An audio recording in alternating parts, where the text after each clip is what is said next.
سوني نزلت كاميرا جديدة اسمها سوني A1 مارك 2. الكاميرا دي احترافية جدا، فيها 759 نقطة فوكس، فيها كمان حاجات بتشتغل بالذكاء الاصطناعي زي انها بتصور كذا صورة قبل ما تضغط على صورة الشاتر اصلا بثانية تقريبا.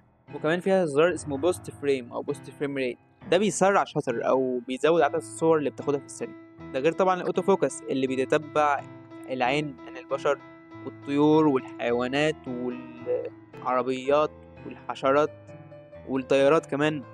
والسنسور ال50 ميجا بكسل الفول فريم، وطبعا منع الاهتزاز والديناميك رينج اللي فيها والنويز ريديوسنج.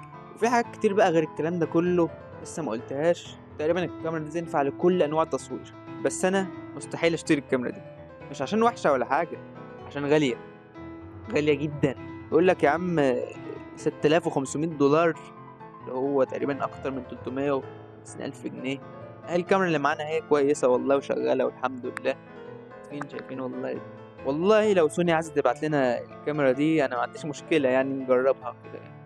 فكروا كده، فكروا فيها يا سوني، فكروا شويه.